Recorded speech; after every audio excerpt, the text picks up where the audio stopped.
What's up mga kukwina? So for today's video, magluluto tayo ng another recipe. At ito ay ang chicken pastel 2-way. So, white 2-way. So, yung una ay magbe-bake tayo with crust at yung isa ay ordinary lang. So, narito ang ating mga kakailangan. So, onion. So, let's chop.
Something natin siya. Ay.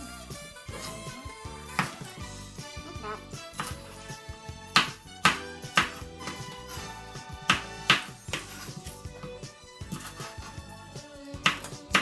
Yes, ma'am.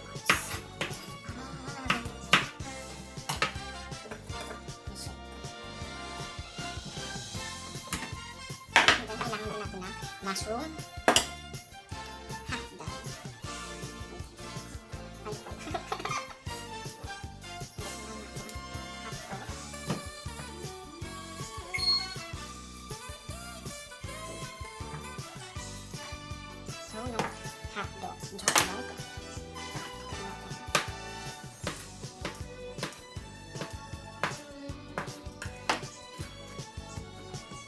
Ano pa yung sausage ko?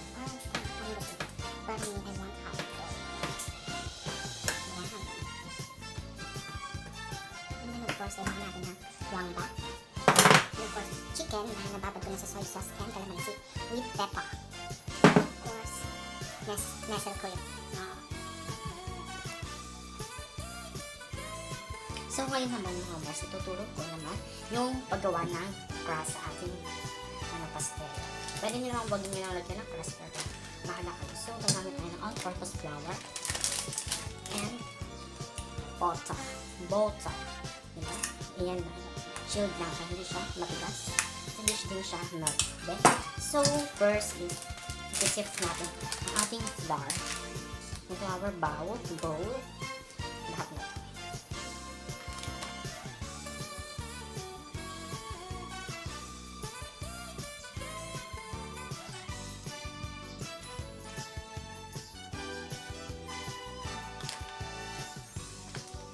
Just maliit lang pala yung ating baking pan. So, tama na ito. Ayan. So, ipon na naman yung oven. So, balik na gamit yung oven toaster niya. Kung wala, edi huwag nyo nang lagyan ng crust. Pero now, for today's video, ay itatry ko siyang isa lang sa oven toaster. So, since nasit na natin ang ating flour, ilagyan natin ang butter. Then, kamayin natin yan. Tayo ma-art. Lang natin hanggang mamuko or mag-mix natin na yung flour sa ating butter or dairy cream. Kung ano meron kayo. Kung ano meron kayo dyan, go na yun. Mga mahal. Kita ba? Lamas-lamasin nila. Pero, gently. Kasi yan ay mahal. Mahal ang ingredients. Para maka 95 charot. 90. So, sa mamuo na siya, okay, doon na tayo titagyan. And this recipe is ganun, same recipe lang gaya nung sa pie na kanabo ko pie na ganito din yung ginawa.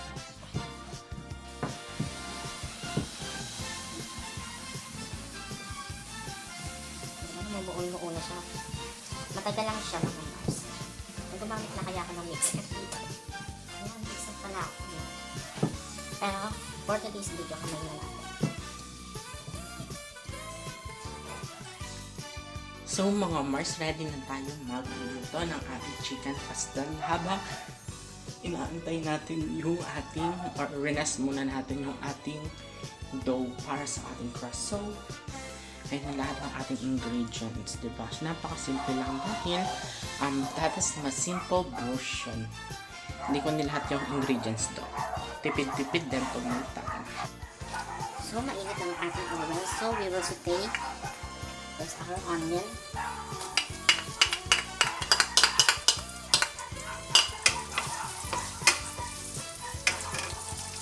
Pagkita ko lang mantika.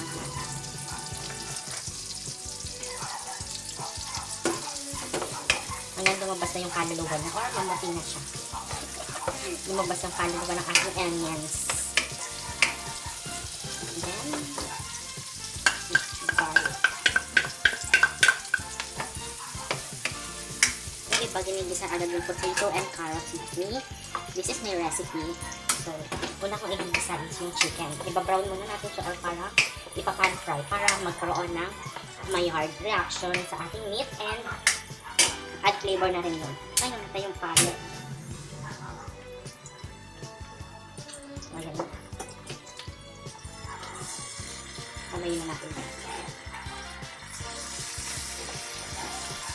On the wheels of love.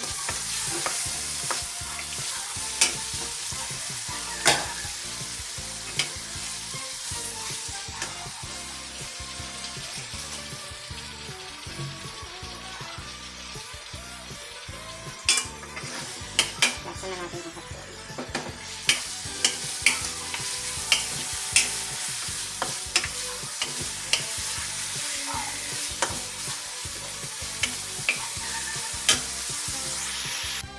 So, ayan mga Mars, tinakpan ko muna siya hanggang sa mag-Maillard reaction yung ating chicken. So, antayin lang natin siya ng mga 365 days bago maluto.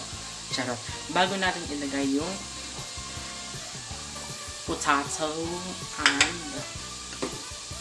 beta carota and the rest of the ingredients. So, magsasaing muna ako. So, ayun na mga Mars. Dahil nagbabrown ng ating chicken. So,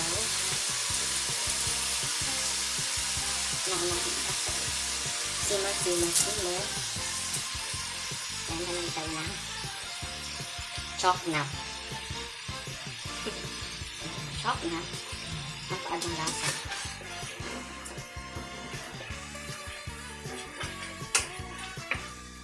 Since manok nga pala ito, madali lang pala ito magluto.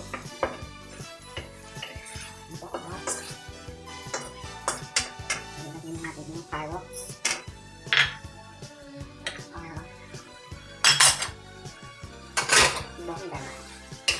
Hanapin natin ito ng nawasa. Gatas na langgam. Sarap. Nestle cream. Ganyan ba? Lagyan natin ng pepper. Sa laba. Lagyan natin ang laba.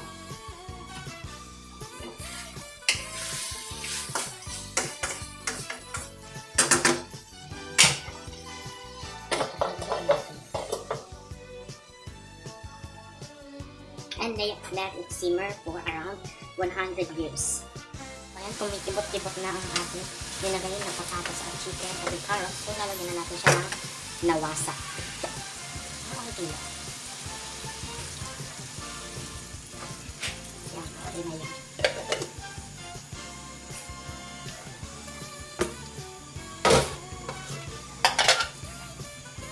Then, palambutin yung ulit natin. For around 1 hour.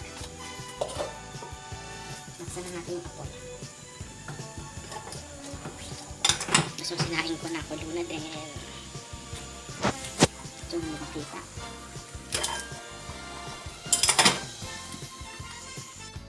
So, ayan na mga Mars. So, ilalagay ko na yung bell pepper kasi nag-reduce na ng konti ng ating sabaw.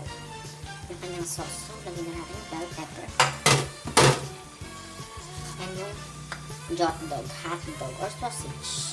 Bahala kayo kung gano'n kadami, gano'n ang inyong hiwa. Kasi kayo naman nakakain at wala tayong pakialaman yung mga Mars. Kung saan ka masaya, kung ano nakakapagpasaya sa'yo, go.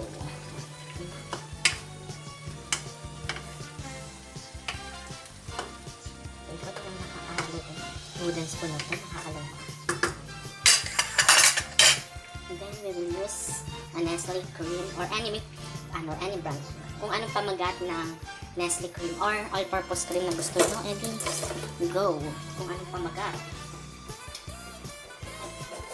Sabi ko nga, kung anong makakapagpasaya sa'yo, go.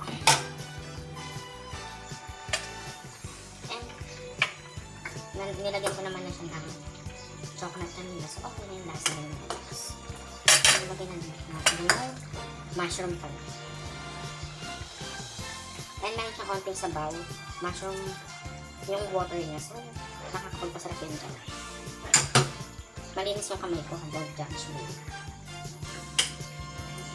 Kung hawak ng pagkain, madumi naman daw yung kamay. Excuse mo, wag na siya. Nag-safeguard ako. Ay, kamay ko na yung kita. So, ayan, lagyan na natin ang Nestle cream. Nestle cream ang kanyang pamagat. Or all-purpose cream pala. Yung kanyang scientific name. Scientific name, may ganun. Sairin natin kasi mahal to. Bibiro ang recipe na ito ng kakaloka. Sana masarap ang kalabasan kasi pag hindi, babush. Ang sarap. Mix lang natin.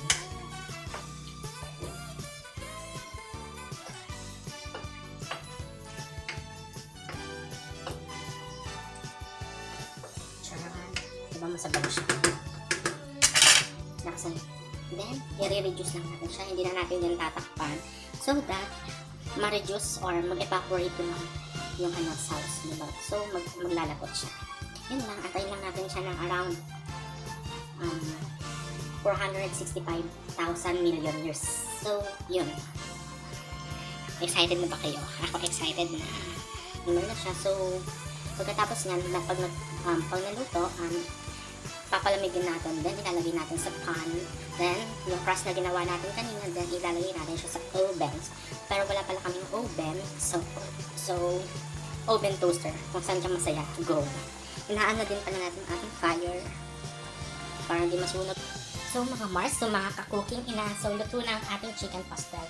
So this one is yung hindi ko lalagyan ng crust, and this one, papalamigin muna natin. And ilagay ko siya sa tray, aluminum tray, food tray. So papalamigin muna natin yan bago natin ilagay yung ating ginawang dough kanina. And ilagay natin sa oven toaster. So, see you around with 5 minutes. In 5 minutes. Or in 365 days. So, ayan na mga Mars, nalagay ko na ang ating dough or ating crust sa ating chicken pastel. So, piniprint ko lang yung oven and isasalang, ready to salang na siya. Magligpit muna tayo.